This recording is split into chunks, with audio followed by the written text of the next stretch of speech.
Hello students, আমাদের চ্যানেলে তোমাদের সকলকেই স্বাগতম। আজকের ক্লাসে আমরা ক্লাস 6 এর রায় ও মার্টিন ২০২৫ প্রশ্নবিচিত্রার ভূগোলের থার্ড সেমিটিভের ১০ নম্বর মডেল সেটের প্রশ্নোত্তরগুলি আলোচনা করব। ভূগোলের আগের মডেল সেটগুলির প্রশ্নোত্তরের ভিডিও তোমরা যদি দেখে না থাকো, তাহলে অবশ্যই আমাদের চ্যানেলে গিয়ে দেখে নিও। নিচে ডিসক্রিপশনে লিঙ্ক আমি দিয়ে রাখলাম। আর তোমরা যদি আমাদের চ্যানেলে নতুন হয়ে থাকো, তাহলে চ্যানেলটিকে সাবস্ক্রাইব করে পাশে থাকা বেল আইকনটি অলে প্রেস করে রেখো। তাহলে পরের ক্লাসের ভিডিওগুলি আমি আপলোড করলেই তোমাদের কাছে নোটিফিকেশন পৌঁছে যাবে। তাহলে শুরু করা যাক। ২ নম্বরে আছে সঠিক উত্তরটি নির্বাচন করে লেখো। ১ নম্বর প্রশ্ন হলো, তোমার দেশের মধ্যে দিয়ে গেছে কর্কট ক্রান্তি রেখা।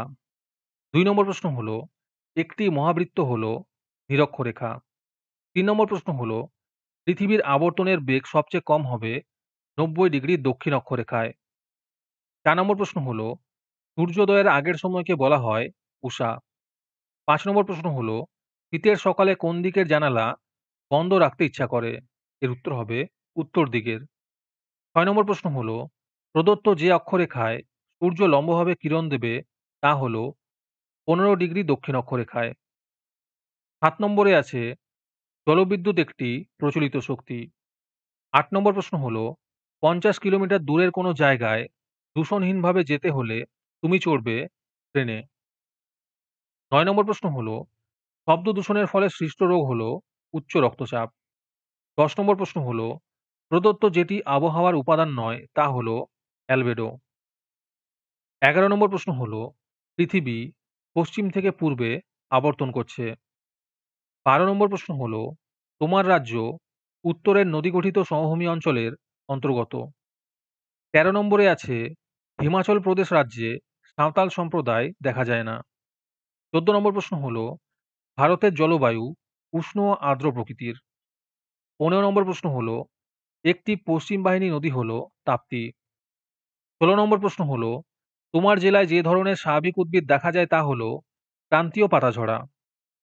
১৭ নম্বর প্রশ্ন হলো, মাটিতে জল দাঁড়িয়ে থাকা প্রয়োজন যে চাষের জন্য তা হলো পাট। ১৮ নম্বর প্রশ্ন হলো, তোমার স্কুলের দক্ষিণ দিকে রয়েছে মেন গেট। তারপরে ৩ নম্বরে আছে, সঠিক উত্তরটি বুঝে লেখো। উষা যদি হয় সূর্যোদয় তাহলে সূর্যাস্ত হবে গোধূলি। ধান যদি খাদ্য ফসল হয় তাহলে পাট হবে তন্তু জাতীয় ফসল। ৩ নম্বরে আছে, খাসি ও গারো মেঘালয় যদি হয় তাহলে বাংলা হবে পশ্চিমবঙ্গ। ৪ নম্বরে আছে, ব্যারোমিটার যদি বায়ুর চাপ হয় তাহলে অ্যানিমোমিটার হবে বায়ুর গতিবেগ।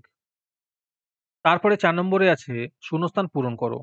১ নম্বর প্রশ্ন হলো, জলীয় বাষ্প একটি পরিবর্তনশীল গ্যাস। ২ নম্বর প্রশ্ন হলো, উচ্চ রক্তচাপ, স্নায়ুর দুর্বলতা ইত্যাদি রোগের কারণ হলো শব্দদূষণ। তারপরে ৫ নম্বরে আছে, শুদ্ধ না অশুদ্ধ নির্ণয় করো। ১ নম্বর প্রশ্ন হলো, স্টেশনের ঘড়িতে ১৬ আওয়ার্স দেখালে সাধারণ ঘড়িতে তখন বিকেল ৫টা বাজবে। এটি অশুদ্ধ হবে। ২ নম্বর প্রশ্ন হলো, মুম্বাই কলকাতার পশ্চিমে অবস্থিত। এটি শুদ্ধ হবে। তারপরে ৬ নম্বরে আছে, নিচের প্রশ্নগুলির সংক্ষিপ্ত উত্তর দাও। ১ নম্বর প্রশ্ন হলো, উপকূল কাকে বলে? এর উত্তর হবে, যে অঞ্চল বরাবর স্থলভাগ ও সমুদ্র মিলিত হয় তাকে উপকূল বলা হয়। ২ নম্বর প্রশ্ন হলো, পশ্চিমবঙ্গ ছাড়া বাংলাদেশের সীমানা ছুঁয়ে রয়েছে এমন একটি রাজ্যের নাম লেখো। এর উত্তর হবে মেঘালয়। ৩ নম্বর প্রশ্ন হলো, এখানে যে চিত্রটি দেওয়া আছে এই চিত্রে মেঘাচ্ছন্নতার পরিমাণ কত? এর উত্তর হবে ২৫%। ৪ নম্বর প্রশ্ন হলো, তোমার দেশ কোন গোলার্ধে অবস্থিত? এর উত্তর হবে উত্তর গোলার্ধে। আজকের ক্লাসের ফ্রি পিডিএফটি পাওয়ার জন্য প্রথমে তোমাদের এই ভিডিওটিকে লাইক করতে হবে। তারপরে আমাদের চ্যানেলটিকে সাবস্ক্রাইব করে তার একটি স্ক্রিনশট তুলে আমাদের হোয়াটসঅ্যাপ নাম্বার 7501121499 এ পাঠালেই তোমরা ফ্রি পিডিএফটি পেয়ে যাবে। আর বাকিরা ৳৩ দিয়ে আজকের ক্লাসের সম্পূর্ণ মডেল সেটটি আমাদের কাছ থেকে নিতে পারো। তারপরে ৭ নম্বরে আছে, নিচের প্রশ্নগুলির সংক্ষিপ্ত উত্তর দাও। যেকোনো ৪ টি করতে বলেছে। এই প্রশ্নের উত্তরগুলি আমি তোমাদের দেখিয়ে দিচ্ছি। তোমরা দেখে, দেখে নোট ডাউন করে নিও। ১ নম্বর প্রশ্ন হলো, পৃথিবীর কক্ষপথ ও কক্ষতল কাকে বলে?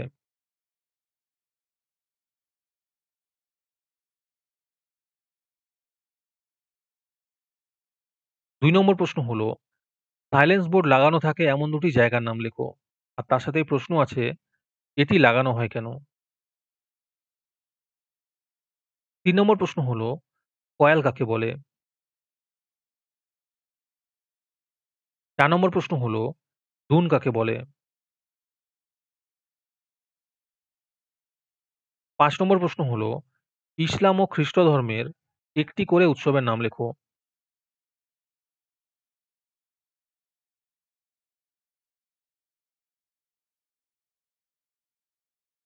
তারপরে ৮ নম্বরে আছে, নিচের প্রশ্নগুলির সংক্ষিপ্ত ব্যাখ্যামূলক উত্তর দাও।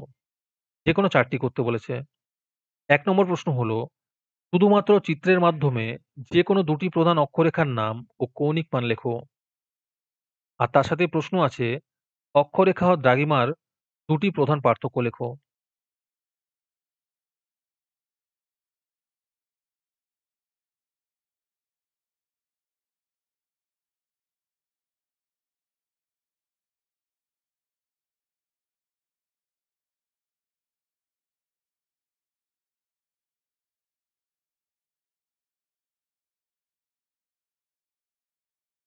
২ নম্বর প্রশ্ন হলো, সূর্যের দৈনিক আপাতগতি কাকে বলে? আর তার সাথে প্রশ্ন আছে, পৃথিবী পূর্ব থেকে পশ্চিম দিকে আবর্তন করলে কি ঘটনা ঘটবে?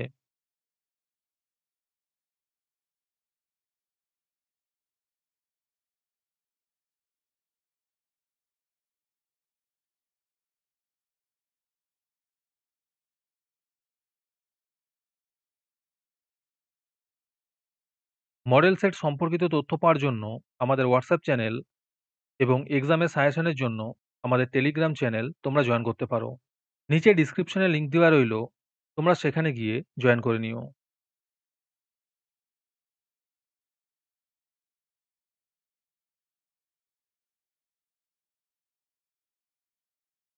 ৩ নম্বর প্রশ্ন হলো, বিশ্ব উষ্ণায়ন বলতে কি বোঝো? ৪ নম্বর প্রশ্ন হলো, অরণ্য সংরক্ষণ করার জন্য নেওয়া ৩ টি ব্যবস্থার উল্লেখ করো।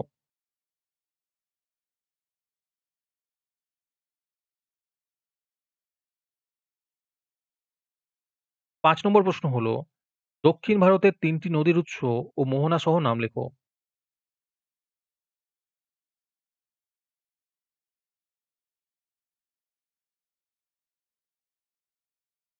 ৯ নম্বরে আছে, নিচের প্রশ্নগুলির যথাযথ উত্তর লেখো।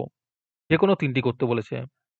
১ নম্বর প্রশ্ন হলো, সমভাবাপন্ন ও চরমভাবাপন্ন জলবায়ু বলতে কি বোঝো?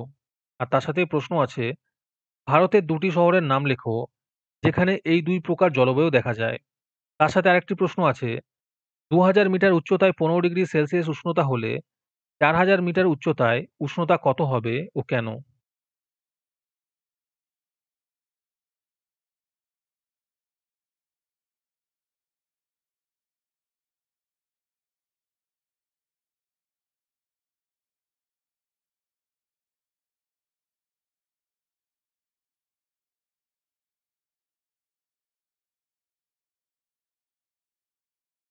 ২ নম্বর প্রশ্ন হলো, হিমালয় পার্বত্য অঞ্চলে জনবসতি তুলনামূলকভাবে কম কেন?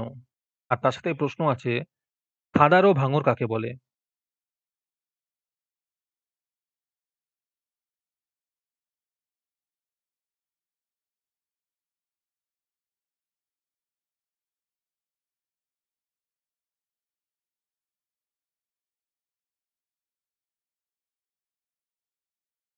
৩ নম্বর প্রশ্ন হলো, সবুজ বিপ্লব বলতে কি বোঝো?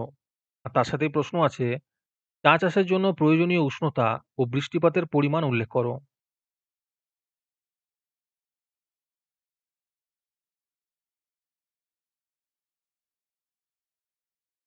৪ নম্বর প্রশ্ন হলো, বায়ুর আর্দ্রতা কাকে বলে? প্রতিটি দেশের নিজস্ব প্রমাণ সময় থাকে কেন? আর তার সাথেই প্রশ্ন আছে, মৌসুমী বায়ুর ২ টি বৈশিষ্ট্য লেখো।